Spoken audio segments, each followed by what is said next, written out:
I've got class coming up. What I've done today to prepare for class is, although my first class and only class of the day today is at 12:30, which is coming up in about an hour, I did wake up early.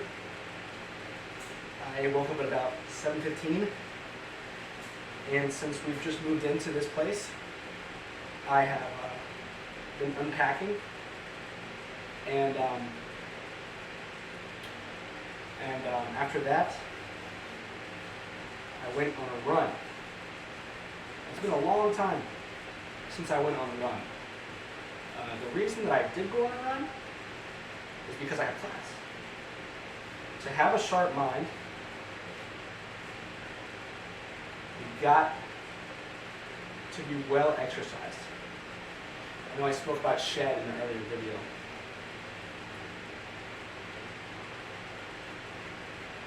I think you're supposed to do this when you're standing up. Whew. But I'm starting to sweat quite a bit. Anyway, here's my watch. My wallet's right there, keys right here, phone right here. Stuff I need for school's right in here. I am absolutely starving. And I have about 30 minutes to spare. So, speaking of being healthy, fast food does not cut the bill. But we have no groceries, excuses. There are no excuses, but regardless, I'm gonna go get fast food. This morning I had ramen for breakfast, and that still didn't fill me up still. And then I had a couple bites of mac and cheese. And I'm still starving. I think it's because I'm never up this early and I'm never doing this much in the day.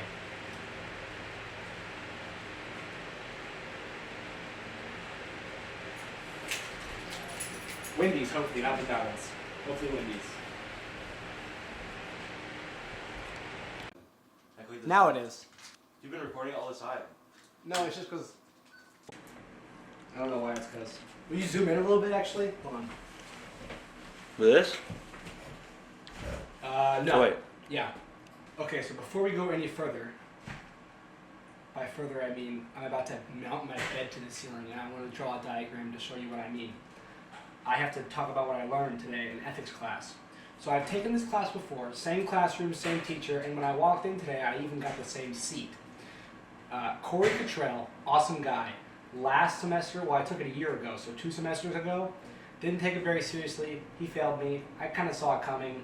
I would have failed me too. I like the way he grades. Not many teachers have the balls to fail kids that just don't try. Anyway, this is what I've learned. Start at the very beginning. So there's 2 syllabuses, 2 syllabi.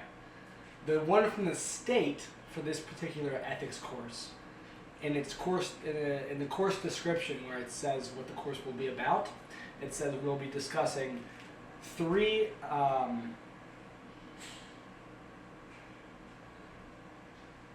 theories: deontology, virtue ethics, and consequentialism. Corey did not, and we'll get to what he prefers to be called Corey, and I have something I'd like to say about that we'll get to.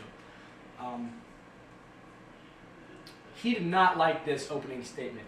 He said these are not theories, they are types of theories, which makes sense. So if you want to think of it as like aquatic versus land animals, like just because I say an aquatic animal, that's not a specific animal at all, not even close. If I want to say great white shark, now that is a type of aquatic animal.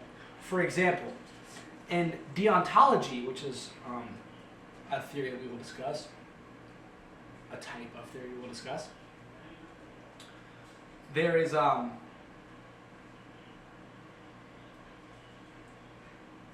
okay, so let's back up a second actually. So deontology is duty-based. Virtue is obviously virtue-based. I said obviously, I'm not too sure I know what the word virtue and duty mean. So I have a long road ahead of me if I want that A. Consequentialism, now that one I can say I do understand. Consequence-based. He said that and it clicked. Consequentialism, consequence. So we were kind of all over the place today because he was kind of skimming on all 3 of them, and obviously he has vast knowledge to pull from, and so he was just saying whatever came to mind, and I couldn't write fast enough. Uh, yeah, okay, so that's like the first 5-10 minutes of class. So deontology, we will cover Kant, Immanuel Kant, which I'm familiar with. I've taken this class before, but I might not. I might as well not have because I retained nothing. Clearly I failed for a reason. We will cover Immanuel Kant, which is just one version of deontology. So, there's different versions of deontology, Immanuel Kant. Do you follow? We have a textbook. Corey said he hated our textbook. He said we'd maybe utilize 2 chapters of said textbook, but he was not a fan at all. I get the sense that he likes to teach his class the way he likes it, and that's that. Which is kind of like, who wouldn't want to teach their class the way they like it? It's their class. Anyway. He says that he needs people to back up what they say. To go home and do the reading, but then come to class and just agree with whatever author we were studying, philosopher we were studying, is silly. If we need to engage, and participation is 10% of the grade. 25% of the grade is the midterm, another 25% is the final, and then that leaves 15% for the lab and 25% for the group project, I think. So, regardless, heavily weighted stuff. This class does not have busy work. It is like you either get the good grades on the assignments that matter or you fail.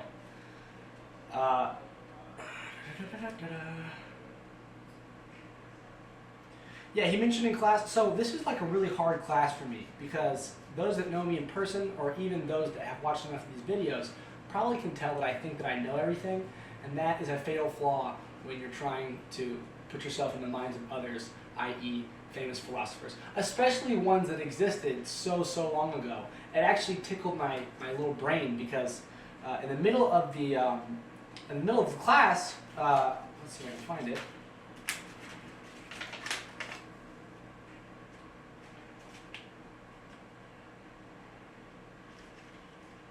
I'm not sure where I had written it. Oh, there we go. So in the middle of class, Corey does actually mention that one of the hardest parts, if not the hardest part of the class, is that all the old dead people, the hardest part of the class is the fact that we study all these philosophers and they're very old and very dead, which means they had none of the tools and information and everything that we have today.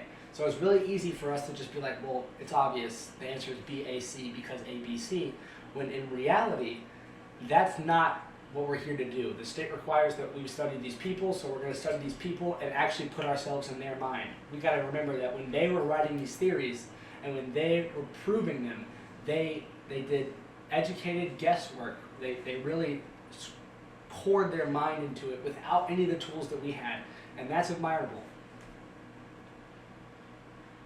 All right. At one point in the class, Corey said, you can call me Dr. Cottrell, but I don't know. It's going to be a long semester or a short semester. I'm not really sure what's going on here, but I'm going to get an A, that's for sure. So that's that. Now on to this.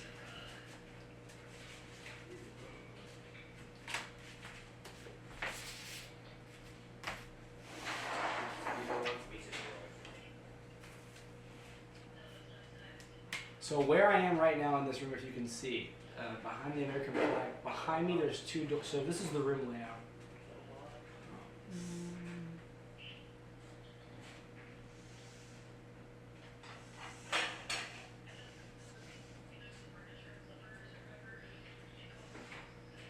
Oh, you should have made a TikTok.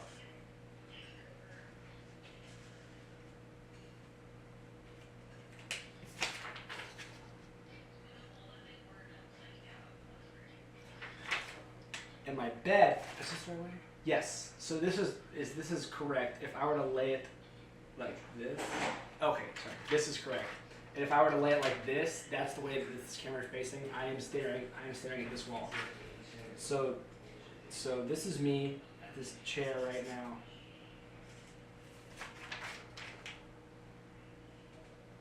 And my plan, because I have no bed in here, and last night I slept on the floor, I just went and got myself a bed. And my plan with said bed is to put it on strings. Now I have hooks for the ceiling, and I'm gonna put it on strings, and it's gonna come right here. Now this table folds up and the chair folds up. They're very easily movable. And the bed is also gonna come right here. And now if we come like this and look to the side, it's gonna be hook, pulley, hook, pulley,